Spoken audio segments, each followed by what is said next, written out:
Gloria a Dios. Amén. Dice, y tomad el yelmo de la salvación y la espada del Espíritu, que es la palabra de Dios. Gracias. Pueden sentarse. Ya hemos orado para que Dios hable a nuestras vidas a través de esa palabra. Este versículo lo vamos a dividir en dos partes, porque hoy solamente vamos a hablar de la quinta parte de la armadura de Dios, que es el yelmo de la salvación.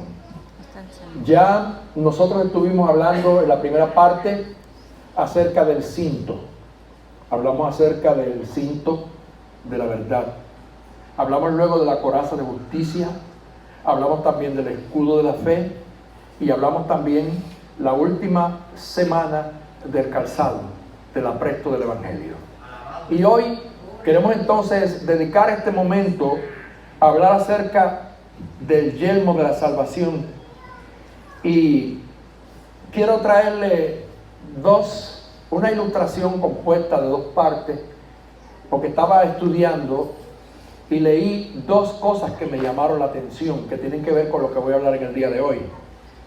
El 23 de junio del año 2009 se publicó en los Estados Unidos una noticia sobre un joven llamado Paul Maxim. Él era un patinador. Y las autoridades dijeron que esa muerte pudo haberse evitado, pero él no tenía el casco puesto y sufrió lesiones en el cráneo que le causaron la muerte. Esta es la primera parte. ¿Oyó bien? La segunda. El 4 de julio del 2008, una niña de 11 años fue arrollada por un auto. Este le pasó sobre el brazo, el hombro y parte de su casco.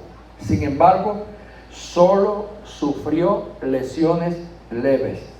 Sus padres dijeron que ella habría muerto si no hubiera tenido el casco.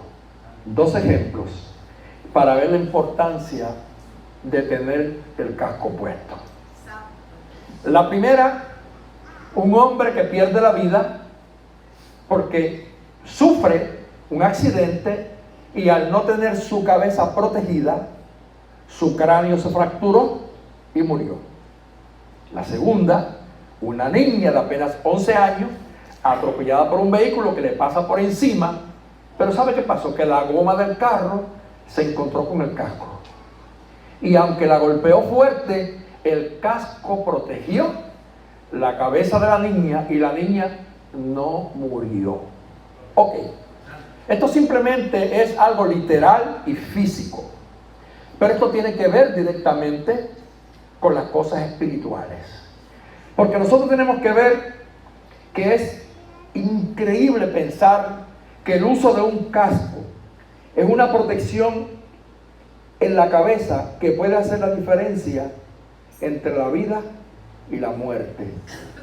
Por eso las leyes de tránsito en diferentes países, como aquí, a todo el que está montado en una motocicleta le exigen que tenga un casco, porque mucha gente se ha salvado la vida teniendo un casco puesto. Así es que uno de los componentes de nuestra armadura espiritual es tener ese yelmo, que significa casco, y habla de un casco que tiene que ver con la salvación. Así que miren, en el ejército romano, vamos a ver qué es el yelmo.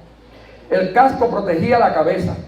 Era una pieza vital de la armadura, ya que en un ataque a la cabeza podría resultar en una muerte instantánea. Hay un simbolismo muy grande entre la protección que da ese casco literal que usaba el soldado y lo que es proteger el alma con lo que es la salvación. Porque escuche bien que el apóstol Pablo está hablando a los efesios y cada uno de esos accesorios que forman parte de la armadura del creyente, él lo está utilizando de una figura literal, pero que tiene un simbolismo espiritual. Y a uno, él le llama primeramente que el cinturón de la verdad que es Cristo. Al segundo, la coraza de la justicia. Al tercero, el escudo de la fe. Al cuarto, ¿cómo es que le llama? ¿Cuántos se acuerdan? Se lo olvidó. El apresto del evangelio, el calzado de los pies. Y hoy está hablando ahora del casco de la salvación. Si se pone usted a mirar la posición que ocupa en el cuerpo cada uno, el cinturón, ¿dónde va? En los lomos. El calzado, ¿dónde va? En los pies. La coraza, ¿dónde va? En el pecho y en la espalda. El escudo, ¿dónde va? Al frente. ¿Y el casco dónde va? Arriba. En la parte más alta. ¿Sabe por qué, hermano? ¿Por qué la cabeza es tan importante? ¿Sabe usted? La cabeza es la que tiene dentro el cerebro. Y el cerebro es la computadora que Dios nos puso a nosotros, y que los que saben de ciencia pueden explicarle cómo es que el cerebro tiene hemisferios. Tiene una parte izquierda, una parte derecha, una frontal, y cada una de las partes del cerebro tiene una función específica. Entonces, si el cerebro se afecta gran parte del cuerpo, porque eso que está aquí escondido es quien manda. Y usted dirá, ¿el corazón? Sí, el corazón palpita, porque el cerebro se lo permite. Y las manos se mueven, porque el cerebro se lo permite. Y los pies caminan, porque el cerebro se lo permite. Y tus ojos ven, porque el cerebro se lo permite. Y tu boca mastica, porque el cerebro se lo permite. Porque Él es el que comanda. Él tiene la parte principal del funcionamiento de todo el cuerpo. Por eso es que el apóstol Pablo ubica el yelmo o el casco y lo llama de la salvación. Porque si yo pierdo la protección de mi cabeza, y si a mí viene una bala y me da un tiro en la cabeza, todas las demás funciones de mi cuerpo dejan de ser. Si yo como cristiano pierdo la salvación, ¿de qué me sirve el escudo? ¿De qué me sirve el apresto? ¿De qué me sirve la coraza? ¿De qué me sirve el cinturón? O sea, por eso mire dónde lo ubica, en la parte más alta, porque todo eso, accesorios de los que hemos hablado, dependen de que la persona sea salva. Porque recuerde que el apóstol Pablo le está hablando a los cristianos, le está hablando a la gente nacida de nuevo, le está hablando a un pueblo que vive en una batalla espiritual, que es el tema central de lo que han salido estos subtemas que hemos estado hablando durante estas últimas semanas. O sea, la batalla espiritual del creyente. No estamos hablando de la batalla espiritual desde el mundo, porque ese ya de todas formas está perdido. Ahora, el cristiano que aceptó a Jesús tiene una batalla mental. Y es la mente donde más nos ataca a nosotros el enemigo. Y tenemos entonces que tener puesto ese casco, porque vendrán saetas del diablo a tratar de turbar nuestra mente y nuestros pensamientos. Leí una ilustración de una película que dieron, donde dice que había un soldado que le tiraron una bala y la bala le dio al casco. Le dio al casco. ¿Y qué pasa? Que en el momento el soldado, ¿sabe qué hizo? Se quitó el casco para ver el golpe que recibió por la bala. Lo que él no sabía era que el que le había disparado estaba todavía mirándole con el arma lista. Y aprovechó el segundo en que él se quitó el casco y le disparó la segunda bala y lo mató. O sea, no podía haberse quitado el casco aunque el casco estuviera herido. ¿Cuántas veces tu relación con Dios está herida? Y mi relación con Dios muchas veces se ha herido. ¿Cuántos disparos nos ha lanzado el enemigo y ha sacudido nuestra vida espiritual y nuestra relación con Dios? ¿Cuántas veces hemos sentido que nuestra salvación ha estado en peligro y hemos estado a punto de perderla? Pero ¿sabe qué dice el apóstol? Ponte el casco. Y una vez que lo tengas puesto, no te lo quites. No importa la calumnia, no importa el bochinche, no importa el tiro, no importa el espadazo que te dan, no te lo quites, porque tu enemigo simplemente está esperando un descuido, a ver si te pones y te detienes en medio de la guerra, a ver la herida que te hicieron y te disparará la otra flecha o te dará la otra bala y ahí te puede matar y destruir tu relación con Dios. Por eso es tan necesario el casco de la salvación. Mis queridos hermanos, simbólicamente en la Biblia esto tiende a significar la persona completa, porque como dije ahorita, la cabeza es quien gobierna. Cuando habla de la cabeza, está hablando de todo el ser. Fíjense lo que dice Mateo 19:15. Jesús ponía las manos sobre la cabeza de los niños. Ponía la mano sobre la cabeza de la gente para bendecirlos. Si se pone a mirar en Génesis 49:26, Jacob depositaba sus manos sobre la cabeza de sus hijos para bendecirlos. Se pone a mirar en Génesis 3:15, cuando habla la primera profecía acerca de que Cristo va a venir, que entendemos lo que quería decir. La promesa, fíjense bien, de que Cristo vendría, dice, te herirá en la cabeza. A la simiente de la serpiente, la simiente de la mujer le heriría en la cabeza. Cristo heriría al diablo, no en los pies, no en las manos, en la cabeza.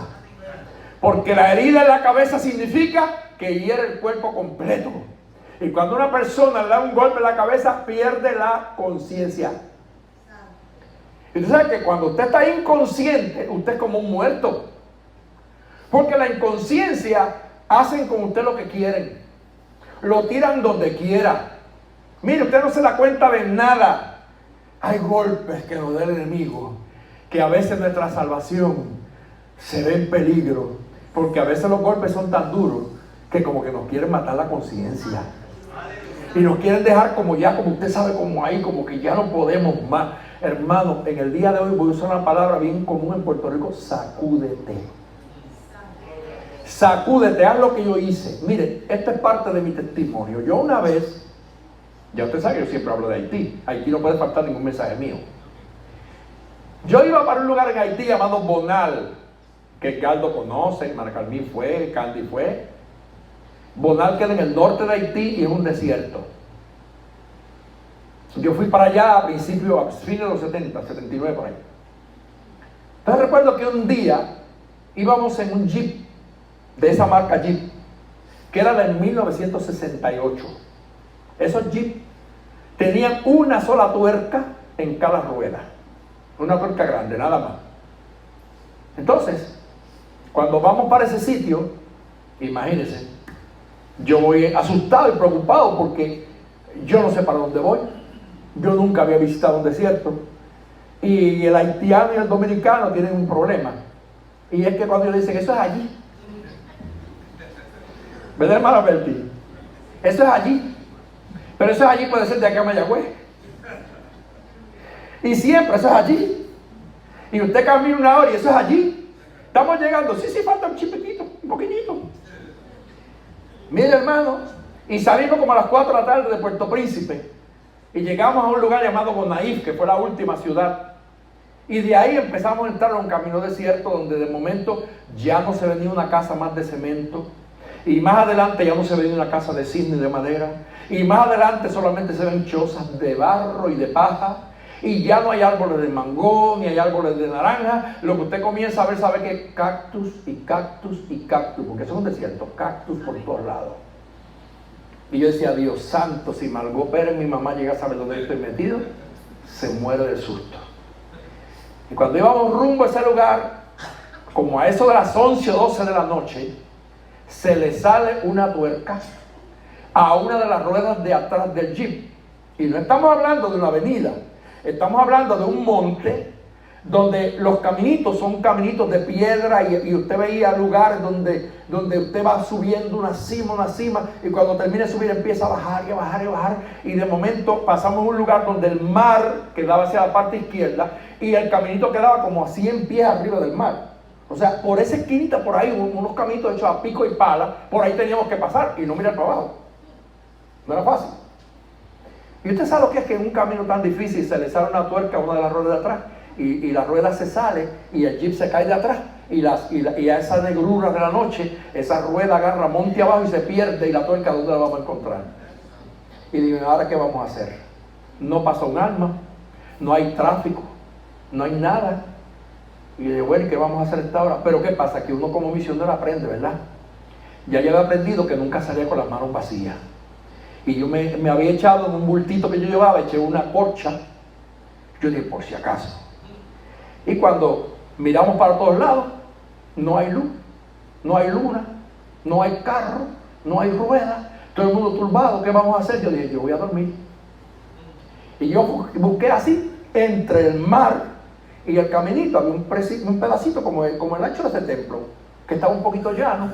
Y yo fui y agarré con mis manos, saqué toditas las piedras más grandes que había, las eché a un lado, busqué una piedra que fuera un poquito chata y me acordé de Jacob y cogí y puse la piedra para usarla de almohada y agarré la corcha que yo llevaba y puse esa corcha y la puse así, la mitad en la tierra y con la otra mitad me cubrí y yo me arropé. Y yo tengo una costumbre que yo duermo con todo cubierto más que la nariz por fuera, toda la vida he sido así, más que esto nada más, pero nunca ve nada más, esto nada más.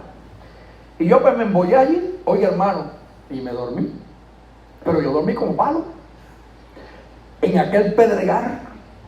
Y cuando eran como las 5 de la mañana, en una época en que empezaba el sol a salir temprano, yo empiezo a oír a la parte alrededor de mí un montón de pájaros gritando y dando vueltas.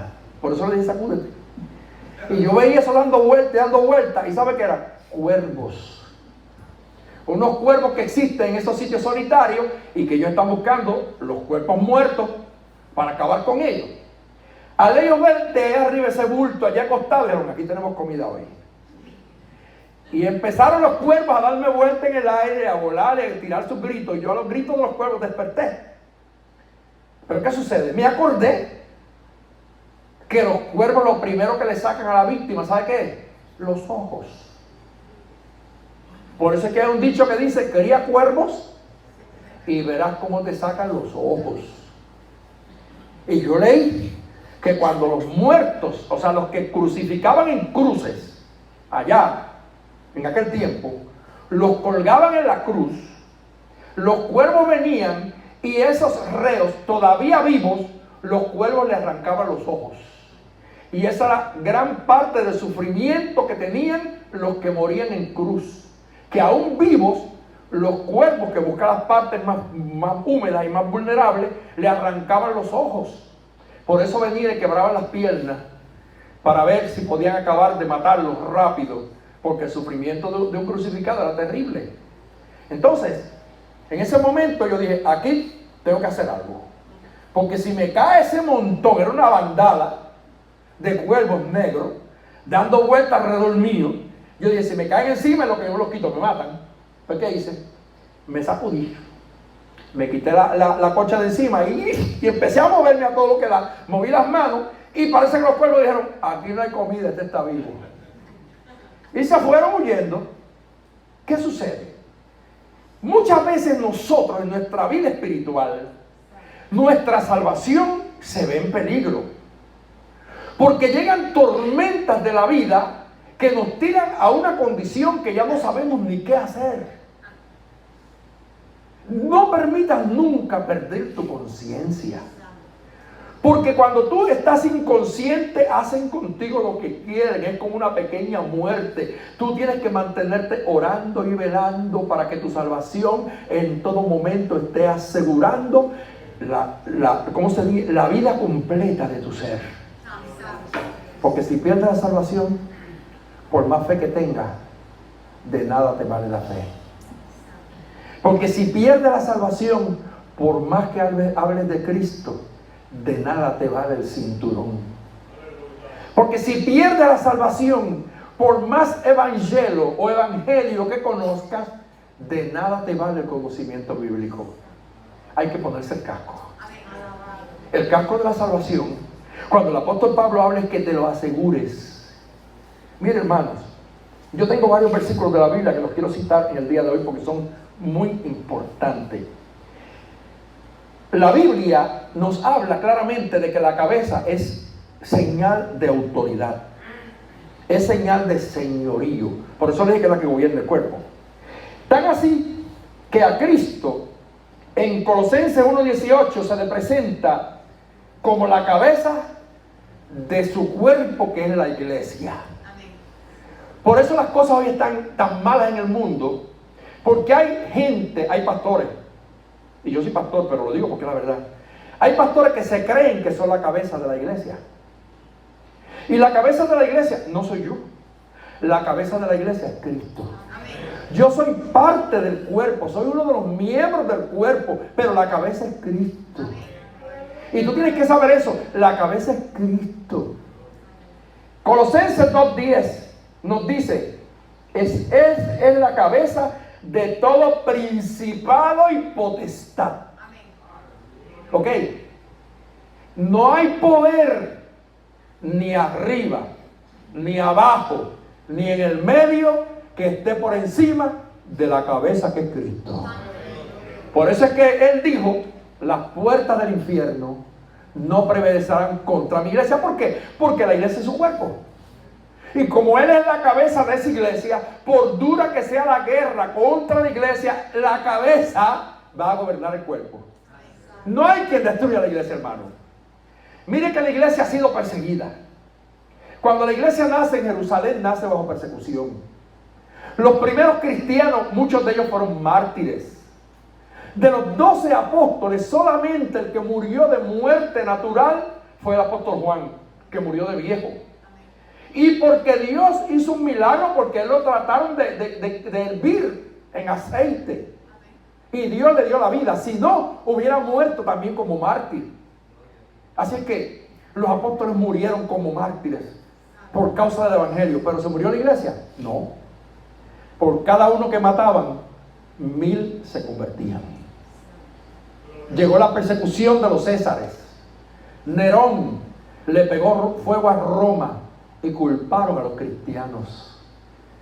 Yo leí un libro que cuenta esa historia tan cruel, donde los cristianos los convertían en hogueras. Los ponían en las esquinas de las calles, le hacían una pila de madera debajo, o un montón de madera, le prendían fuego, los amarraban ahí, hasta que las llamas los consumían.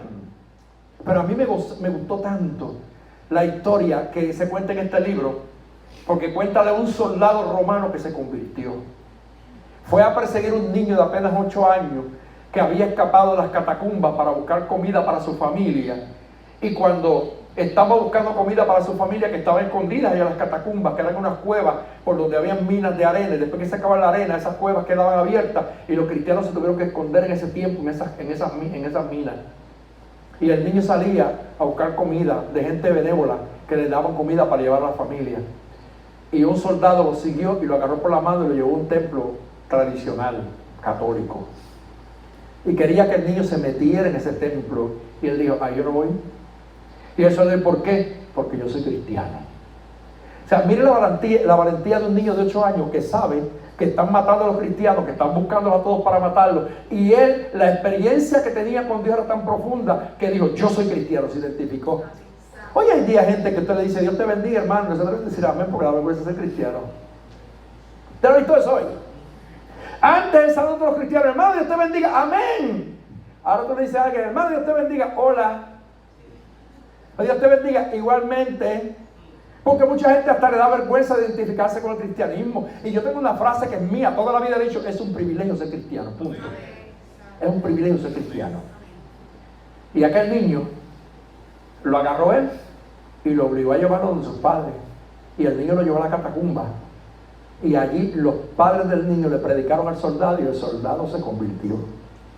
Y cuando sale a la calle de nuevo, ahí se entrega al gobierno, porque ahora yo soy cristiano. Y lo mataron. Pero aquel cristiano murió glorificando a Dios. Aquel soldado lo quemaron. Y mientras lo quemaban, él levantaba, él gritaba, miraba para arriba y decía, al que me dio la vida, al que me salvó, a ese le entrego mi alma. Y unas jóvenes que dice que esas jóvenes cristianas la llevaron al anfiteatro y abrieron la puerta y salieron un montón de leones y ellas cantaban.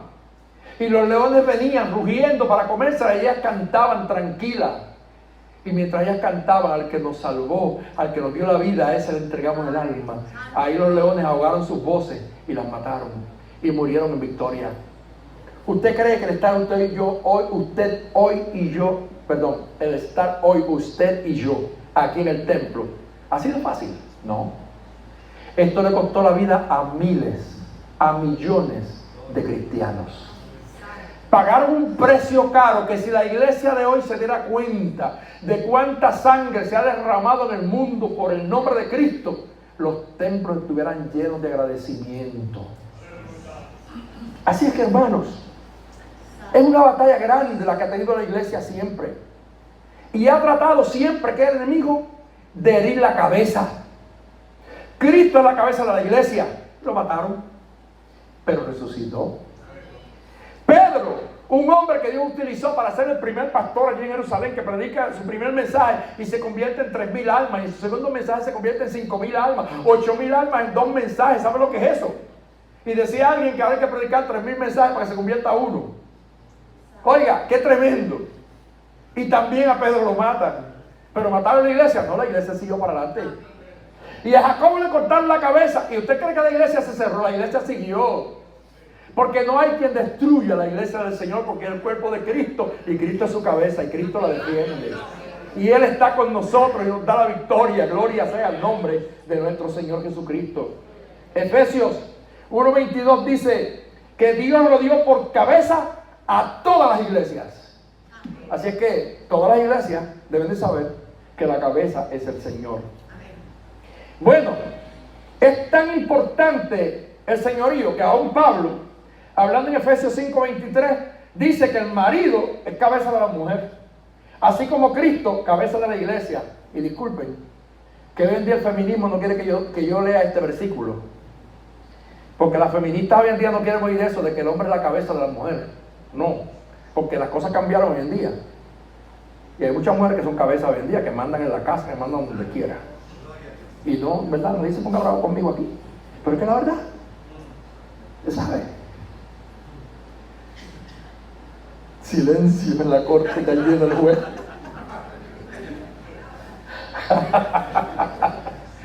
Ese es el tiempo que nos tocó vivir. Pero vamos a la Biblia. Sigamos lo que dice la Biblia, punto, simplemente eso. Entonces, si algún soldado sufría heridas en la cabeza, todo el resto de su armadura quedaba inútil. De nada le valía tenerla. Mire, Pablo le llama el yelmo de la salvación. Porque ¿qué es la salvación? Sería bueno preguntar qué es la salvación. Y posiblemente hay gente que yo le pregunte aquí, y los que están escuchando el mensaje y que lo van a ver en algún lugar, y están en la iglesia y todavía no saben lo que es salvación. Salvación no es cualquier cosa. Mire, la salvación en el término bíblico del Nuevo Testamento se refiere a la liberación de la muerte eterna. Escuché bien lo que dije, a la liberación de la muerte eterna. No dije de la muerte física, porque la muerte física es consecuencia del pecado de Adán y de Eva, y de esa no hay quien te libre. Por bonito, por feo, por rico, por pobre, te mueres. Porque es sentencia, a menos que suene la trompeta y los que estén vivos se van sin ver la muerte. Ojalá yo sea uno, porque yo espero que Cristo sea pronto, que venga pronto. Ahora, la muerte eterna es diferente a la muerte física, porque la muerte física simplemente es la separación del cuerpo y del alma, pero la muerte eterna es la separación del alma de Dios. O sea, una persona que ya su alma no va a estar más con Dios, es separado de Él, y eso se llama muerte eterna. Cuando tú y yo nos convertimos, ¿qué hizo Cristo? Que por el precio de sangre que derramó en el Calvario, te regaló a ti la salvación. Y te la dio a ti porque la salvación, mis queridos hermanos, pertenece a Dios. Mire, yo tengo unos versículos que los tengo acá escritos en otro papel, porque no podía escribir mucho así, porque después no los veo.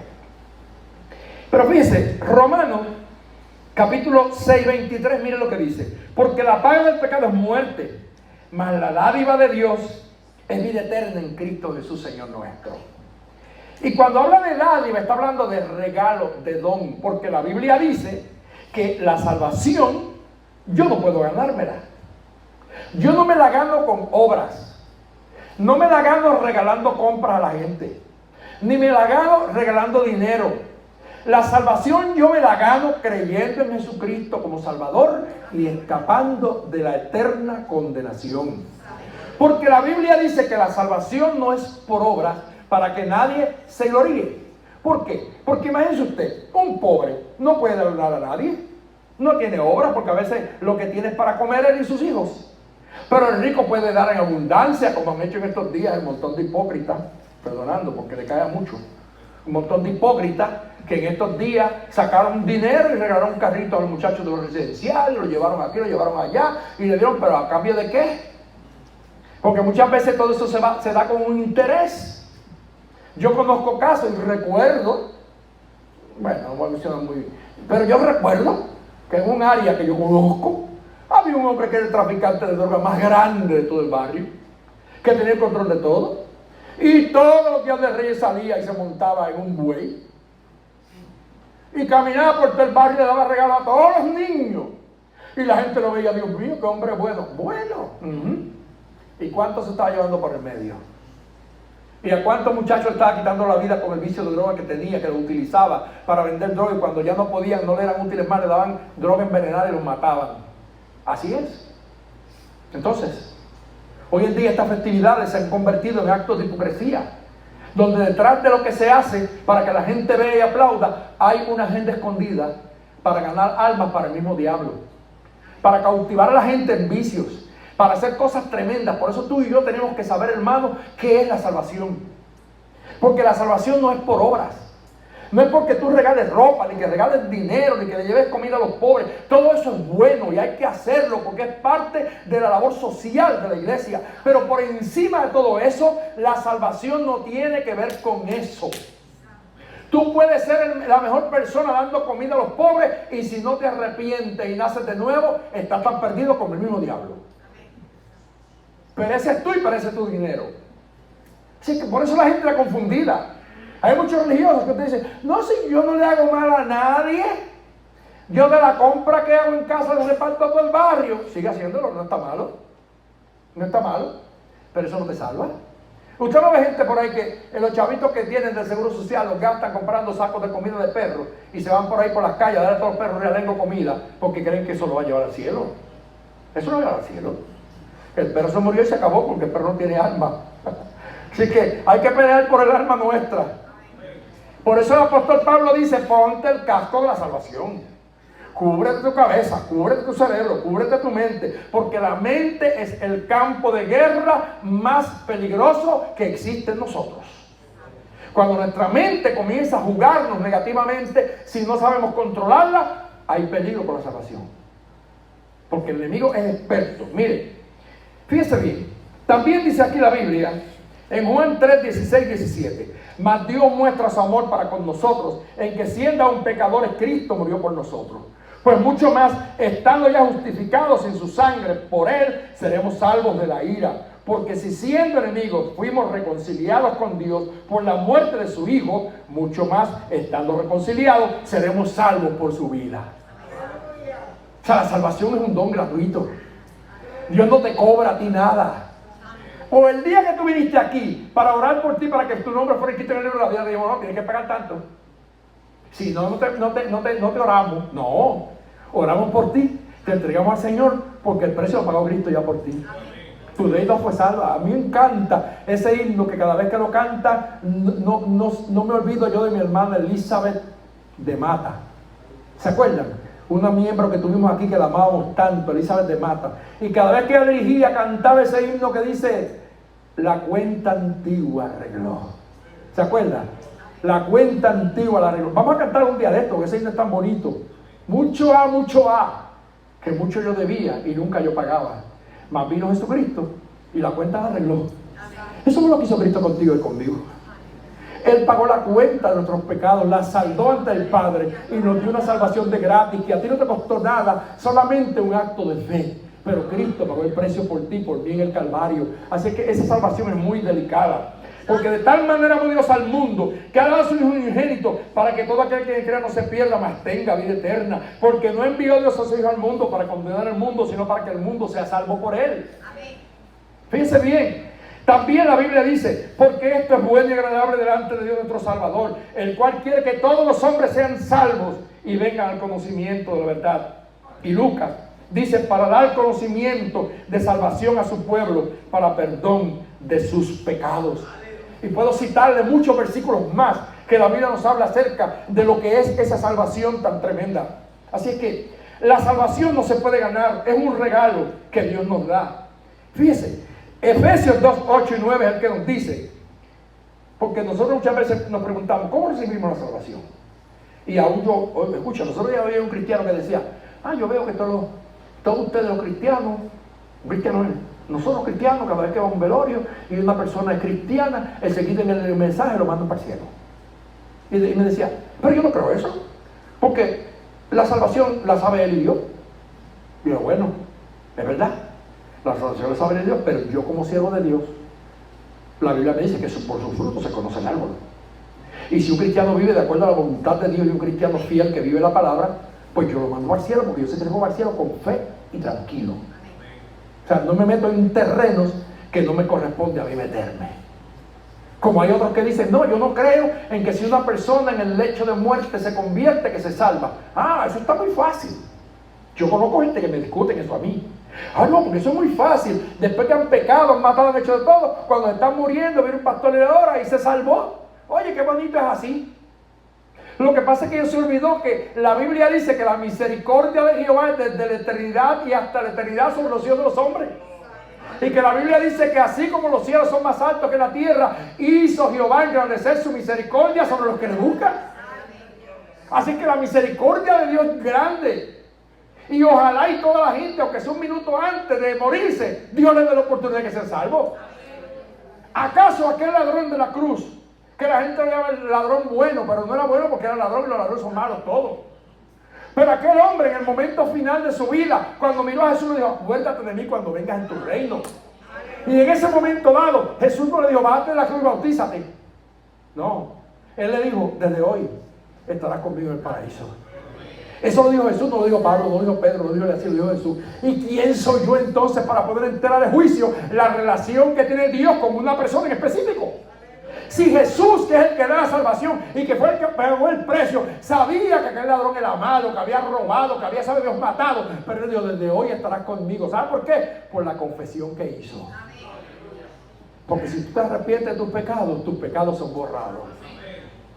Él lo echa a lo profundo de la mar y no se acuerda más de ellos. Así que, miren, hermanos, nosotros tenemos que tener mucho, pero mucho cuidado. Cuando la Biblia nos habla claramente de que tenemos que usar el casco, nos habla también acerca de la esperanza de la salvación en 1 Tesalonicenses 5:8, que nos habla acerca de la esperanza de la salvación. Algo que se espera es algo que tú no lo ves. Tienes fe. Yo sé que Cristo pagó el precio por mí. Y yo sé que yo soy un pecador. Y yo sé que un día en mi vida yo tuve la determinación de arrepentirme de todos mis pecados pasados. Y sé que en ese momento Cristo lo mordió. Y soy ahora salvo por la esperanza que tengo. Por la fe en mi Señor Jesús. Y por la certeza de que Él me prometió que si yo me arrepentía y nacía de nuevo, para mí había vida eterna. Ahora, ¿se pierde la salvación? Sí. Hay gente que piensa como Calvino y dice que una vez salvo, siempre salvo. No. La salvación Dios te la regala. Pero escucha bien, cuando a ti te regalan algo, tú haces lo que quieres con el regalo. A ti te regalan un regalo y tú, si quieres pasarlo para adelante, lo pasas. Si quieres esconderlo, lo escondes. Si quieres botarlo, lo botas. Pues mire, la salvación es tan delicada que la Biblia nos habla bien claramente, y en Hebreos capítulo 2:3 dice, ¿cómo escaparemos nosotros? Escuche bien, si descuidamos una salvación tan grande. Ahora, ¿qué es descuidar? Descuidar es no ponerle cuidado, no atenderla como se debe, no velar con ella con mucha diligencia, por ella con mucha diligencia. Dios me dio el regalo a mí de la salvación. Ahora es mía. porque Él me la dio. Pero como es mía, Él me responsabiliza a mí a que yo la cuide, a que yo vele por ella, a que no juegue con ella, a que no sea negligente con ella, porque la Biblia me dice claramente en Mateo 24:13 y en Mateo 10:22 que el que persevere hasta el fin, ese será salvo. Así que la salvación hay que mantenerla con perseverancia y hay que cuidarla. La Biblia dice en Efesios 2:12: ocupaos en vuestra salvación con temor y temblor. Oiga, temor y temblor. Agárrelo. El temor te hace temblar. Cuando tú tienes un temor bien grande a algo, mire, tiembla. ¿Verdad que sí? Tan así que la Biblia dice que los demonios creen y tiemblan. Tiemblan. Ahora, yo tengo que mantener la salvación con temor y con temblor. Significa que es como que en mis manos me entregaron una alhaja de un cristal tan fino y tan delicado que si yo no sé cómo caminar con ese cristal y lo dejo caer, se rompe. Entonces cuando voy caminando con él, tengo que ir caminando con paso firme, con mucho temor, que no se me caiga, que no se me caiga, que no se me caiga. Ahí tengo que agarrarlo y velar por él, porque no es mío, me lo regalaron. Disfruto de ello, pero es un regalo que no pagué por él. Me lo regaló Cristo en el Calvario y le costó su vida, le costó su sangre para que tú y yo la disfrutemos. Entonces, ¿cómo menospreciar esta salvación tan grande? Que le costó la vida a nuestro Señor Jesucristo. Ahora, cuando los ataques que llegan a nuestra mente, a nuestra cabeza, son tan terribles que usted tiene que por eso ponerse el yelmo de la salvación, porque le dije que la mente es un campo de batalla mental. Mire, hay una cosa que se llama angustia y hay algo que se llama desesperanza. Y el mundo en que vivimos hoy es un mundo lleno de desesperanza. Usted se pone a mirar, ¿usted cree que hay alguna esperanza para las futuras generaciones que vienen de camino? Y tal vez usted dirá, wow, el pastor Eliasín es un pesimista, tal vez trágico en su palabra. No, es que yo tengo 66 años de ver el sol todos los días, y cada día que va pasando sobre mi vida me doy cuenta que el mundo no va en una evolución, sino que el mundo va en una degradación, que es muy diferente. Lo que evoluciona es que va mejorando, lo que degrada es que va empeorando. ¿Y acaso, realmente hablando, el mundo que vivimos hoy es mejor que el de los 60? ¿El mundo del siglo XXI es mejor que el del siglo XX? Jamás. ¿Hay más tecnología? Sí. La vida es muy fácil para muchas cosas, pero muy difícil para otras muchas. Es tan así que venía mi primo Ismael y yo en el carro hablando de camino acá, y yo decía, mire, la situación de esta vida es tan difícil. Ahora mismo, añadiendo un poquito más al comentario que yo hablábamos, nuestro país era un país que en cualquier esquina usted encontraba árboles de toronja, árboles de china o naranja, como llaman otros países. ¿Y dónde están hoy? En nuestro país se secaron todos. Las toronjas y las chinas ya son como un recuerdo del pasado.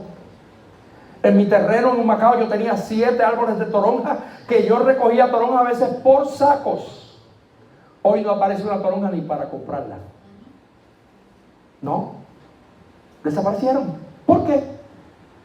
Y nadie me diga que eso no fue, que los químicos y que el bombardeo que tenemos de tantos químicos le echaron, los mataron. ¿Para qué? Para obligarnos a que tengamos que comprar lo que ellos producen. Los grandes intereses, las empresas multimillonarias del mundo, y hoy en día viene y tú compras una china, que es un injerto, y cuando la abres no tiene semilla. Porque la idea es que no siembres para adelante para que te veas obligado a seguirle comprando a ellos. No hay semilla. ¿Se da cuenta? Usted siembra una matita de plátano y la tierra niega el fruto. Si no le echa abono, no echa para adelante. Si no está pendiente de echar algún producto, o sea, orgánico o químico, lo que te da es un chongo, como decían en mi pueblo. Todo ha ido de mal en peor. Como que la naturaleza va negando su fruto. Y yo lo que pienso es, en lo que dice la Biblia, que aún la naturaleza misma gime como con dolores de parto, queriendo ser liberada. Porque cada año que pasa será peor. Y la situación de esta tierra será peor. Vea el efecto natural, cómo se ha perdido. Yo he hablado mucho de este tema en estos días porque los temas de Nochebuena, Navidad, Día de Reyes que celebran acá, tradiciones nuestras, tienden a hacer que mucha gente caiga en depresión. Ahí tú te recuerdas de mami, de papi, del nene, de la nena, de todo el que se fue, que se murió, y cuando llega Nochebuena te ves solo y te dan ganas de llorar. Llega Navidad y ya no eres nene para esperar a Santa Claus, pues Santa Claus no existe. Nunca vino y nunca vendrá. Pues San Nicolás no es nuestro, es católico. Y todos los cristianos que celebran San Nicolás, pues son idólatras todavía, discúlpeme, que se lo digo así de claro. Porque eso es una fiesta pagana y nosotros no somos paganos. Entonces, la gente vive hoy en día así, sin afecto natural. ¿Usted cree que los hijos se acuerdan hoy en día por lo menos hasta de llamar a uno? Aunque sea llamadita. Muchos hijos, mucho. Nochebuena, Navidad, cada cual está en su mundo, cada cual está en su fiesta, y los dos viejos solitos en casa. Y el año que viene será peor. Y si estamos en la tierra de aquí al 2015, o sea, al 2025, será peor. Porque la Biblia dice que en el tiempo postrero los hombres serán sin afecto natural. Y le decía yo a los hermanos el jueves aquí, los que estaban en el culto, que vi un reportaje que publicaron que ya en Japón y en otros países están preparando un laboratorio para fabricar bebés. ¿Saben qué es eso? Como un tipo de incubadora que van a tomar el espermatozoide del hombre, el óvulo de la mujer lo fecundan en un laboratorio y lo van a poner en ese tipo de, es un aparato como una computadora, y aquí al lado hay un recipiente con todos los nutrientes que necesita ese feto. Y hay otro recipiente con el oxígeno. Y otro recipiente para echar los desperdicios. Y entonces dice que va a llegar el momento en que ya el dolor de parto y las preñeces será cosa de historia. Pero ya no va a haber ninguna mujer que para, ni que dé a luz, porque, que es lo mismo, ni que se preñe, porque todo va a ser a través del laboratorio. Y es más, y decía el reportaje que va a llegar el momento en que las personas van a tener acceso a que esa computadora o esa maquinita la pueden poner en el cuarto suyo, y allí van a ver el bebé todos los días cómo se va desarrollando, cuando se va formando el corazón, cuando se van formando los pulmones y todo eso, hasta que llegue la época de sacarlo. ¿Qué ustedes creen? Que el mundo está jugando a ser Dios. El mundo está jugando a ser Dios. Y Dios es tan perfecto que cuando ese feto está en el vientre de la madre, los sentimientos de la madre pasan a ese niño. Y la ciencia dice que el niño sabe si lo aman o no. Ah, pues ahí está. Cuando nazcan esos niños de una computadora, ¿tendrán afecto natural? No, porque la computadora no tiene corazón. La computadora no tiene sentimiento. Y si ahora los jóvenes están por ahí matando por jugar, para esa época se los van a comer en cantitos a la gente. ¿Sí? Porque veía otro reportaje que hay un país donde la gente se vende su cuerpo para ser comido. O sea, dicen, yo quiero que me paguen tanto, lo disfruto y te vendo mi cuerpo. Llega el día que llevan el cuerpo, lo matan, lo picotean en pedazos y lo venden en un supermercado. Así estamos. Y eso no es nada. Se esperan días peores. Porque no hay afecto natural. Porque la gente piensa en la barriga. Porque la Biblia dice que en el tiempo final vendrán hombres amadores de sí mismos, cuyo Dios es el vientre. Miren, y le voy a decir esto que nunca lo he dicho aquí, pero lo voy a decir hoy, sin miedo a que me manden a matar. Usted ve todo este invento del coronavirus. Eso fue hecho adrede. Eso fue programado en laboratorios para eliminar gran parte de la población del mundo, porque ya tenemos, ¿cuánto es? 10 mil millones. 8 mil millones de habitantes en la tierra y era necesario eliminar gente. Y han matado un montón. Pero yo estoy vivo. Y tú también. ¿Murieron cristianos? Sí, tal vez porque le llegó la hora. Ahora, no están contentos y siguen inventando. Y ya hay otra agenda que la estaban hablando los otros días. Edgardo, ¿verdad? Aquí. Fíjate que lo hablaste el martes jueves. Una agenda que hay para el 2025 que van a lanzar otro virus peor que el coronavirus. Y los magnates del mundo, como el Bill Gates y toda esta gente que son los que controlan los millones del mundo, ya se reunieron y están haciendo supuestamente como unos simulacros de cómo va a ser la cosa. Es que el invento del coronavirus ya lo habían hecho el simulacro hace muchos años. Ustedes no han visto Los Simpsons. Ya Los Simpsons lo habían publicado mucho tiempo antes, porque eso venía ya de camino programado en el laboratorio para matar un montón de gente. Pues ahora no han podido matar, porque ellos esperaban matar muchos más y no han podido. Y a mí no me matan, ni a ti tampoco, mientras no llegue tu hora. Porque tú y yo somos de Cristo. Y el día nuestro está apuntado en el almanaque del cielo. Y hasta que no llegue la hora de aquí no nos vamos. Nos vamos cuando Dios lo permita. ¿Cuánto lo creen? Es cuando Dios diga, no es cuando diga el hombre ni el criminal. ¿Cuántas veces yo he estado al borde de la muerte? ¿Cuántas veces? Los que están aquí de la iglesia de años son testigos. ¿Cuántas veces? Estuve al borde de la muerte al nacer. Porque los médicos le dijeron a mami que yo vivía más que 3 días porque nací enfermo. Y Dios lo que hizo fue que a los 3 días me sanó y estoy aquí. Y a los 5 años estuve al borde de la muerte. Un hombre montado en una bicicleta me llevó enredado y me partió la frente, el hueso de la frente, y me movió la masa encefálica. Y los médicos le dijeron a mi mamá: ese niño nunca va a aprender en la escuela y vivirá con dolor de cabeza todos los días. ¿Y sabe qué pasó? Dios hizo todo lo contrario. Para gloria de Dios me dio una mente muy inteligente, que desde primer grado empecé con 4 puntos y tuve beca desde segundo grado hasta que yo quise dejarla. Y hoy en día, viejo chiquín como estamos, que tengo 66, tengo memoria hasta de los 3 años de mi vida. Me acuerdo de muchas cosas que pasaron a mis 4 años y te las puedo contar con detalles. Y se las digo a mis hermanos mayores y dicen: ¿cómo es posible que te acuerdes de eso? ¿Dónde pasó eso? Yo me acuerdo como ahora, hasta de nombres y apellidos. Mire, le puedo decir hasta la fecha de todo el nacimiento de mis hermanos, la fecha de todas las muertes de mi familia, la tengo aquí. Y estuve inconsciente un mes, ustedes lo saben, inconsciente un mes. Y perdí la mente por un montón de tiempo con el proceso de trasplante de hígado. Y después que regresé a la vida, ahora es que me acuerdo yo de mucho. Ahora es que me acuerdo yo de mucho. Porque mis días están en las manos de Dios. No están en las manos de Bill Gates, ni están en las manos de ningún científico. Tu vida y la mía están en las manos de nuestro Creador, porque somos de Él. Así es que el mundo va a seguir de mal en peor. Cada día más.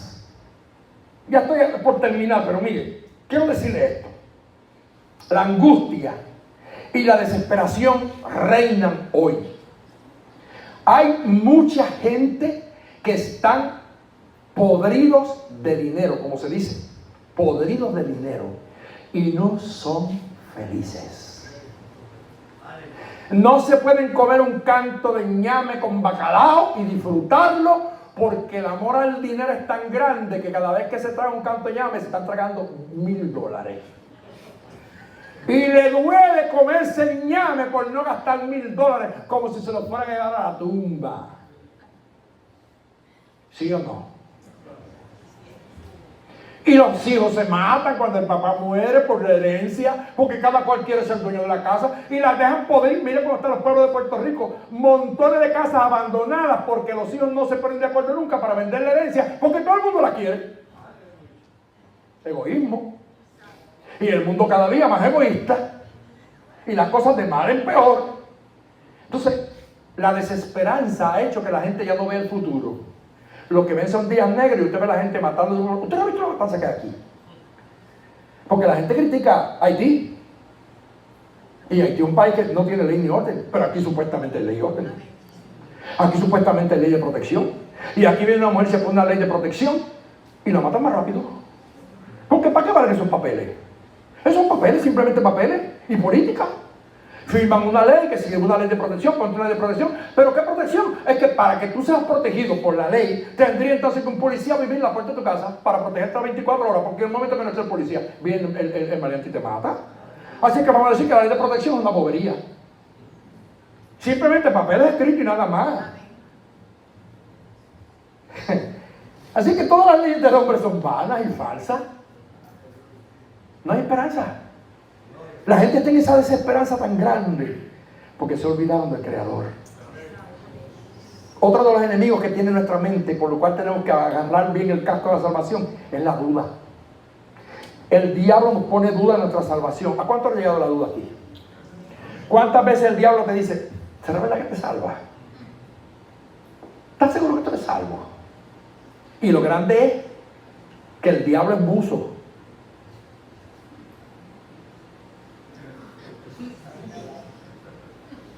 Porque la Biblia dice que cuando tú te arrepientes, el Señor echa tus pecados al fondo del mar y nunca más se acuerda de ellos. Pero por lo que digo que el diablo es buzo es, porque siendo tú cristiano y sirviendo a Cristo y haciendo la voluntad del Señor, de momento viene y te pone una duda y te acuerdas uno de los pecados que cometiste cuando tenías 15 años y te dices, ¿eso Dios no te lo perdonó? No. Cuando Él borró completo. Es más, Él pagó hasta los intereses de tu deuda.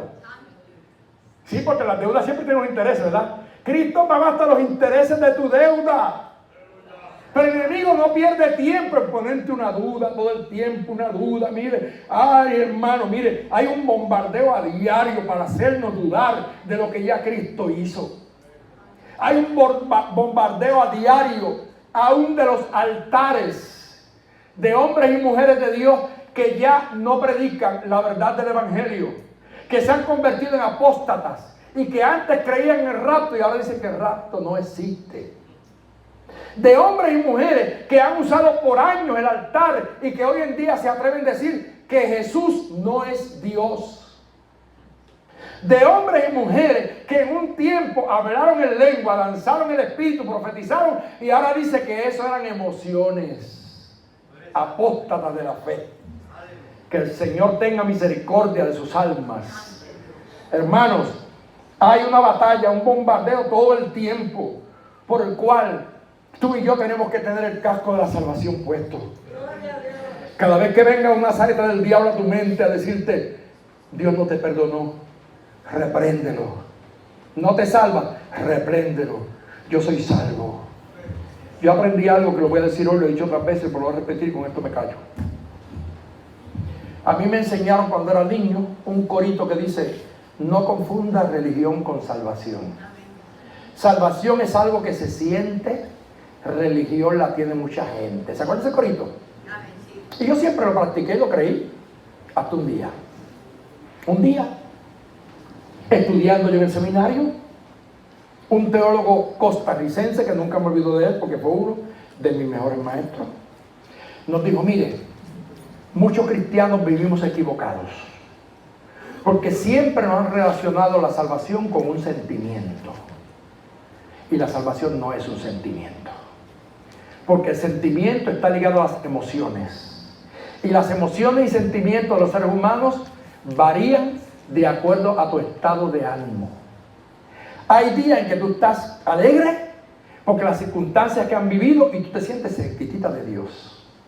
Y hay días que te llega a la mente una angustia, una prueba, un dolor que has pasado y te cae una tristeza tan grande que sientes que Dios está de aquí a Plutón.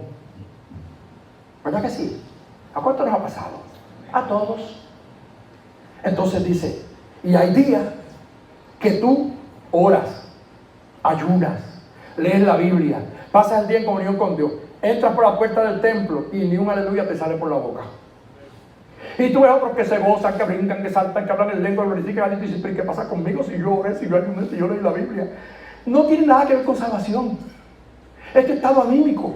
Posiblemente hay algo que está torturando tu mente y te opaca lo que tú quieres sentir, que tú crees que es salvación. Entonces, Él nos dijo, mire, ¿sabe cómo tú sabes si eres salvo? Muéstrame tu vida. Si tu vida está de acuerdo a las exigencias de Dios en su palabra, tú eres salvo. Aunque te sientas triste, aunque te sientas agobiado, eso no tiene que ver con salvación. Y Él nos dijo, estas palabras que a mí no se me olvidan, me dijo, nosotros cristianos, ¿cuántas veces sabemos, aún los pastores, de gente que están viviendo en pecado? Gente que usted sabe que son unos adúlteros. Y usted dice, ¿cuántos se van con Cristo? Y ese es el primero que levanta la mano. Y usted dice, ¿será que se va? Porque la Biblia dice que los adúlteros no le han reino del cielo. ¿Ve? Eso es bíblico, es bíblico lo que estoy diciendo. Sin embargo, la persona sabiendo que está viviendo en adulterio, levanta la mano porque se siente salvo. Él está partiendo de la premisa de sus sentimientos, no de sus realidades. Así es que, si tú te apartaste del pecado, vives una vida para Dios, no permitas que el diablo juegue con tu mente. Reprende la duda y dile, yo soy salvo. A mí me ha pasado. ¿Sabe cuántas veces yo he pasado unas pruebas tan terribles, tan amargas, que recuerdo un día que Satanás me dijo a mí, me dio claramente, por fin logré lo que quería. Hoy maté tu ministerio para siempre, de esta tú no te levantas. Y yo como que le creí de momento.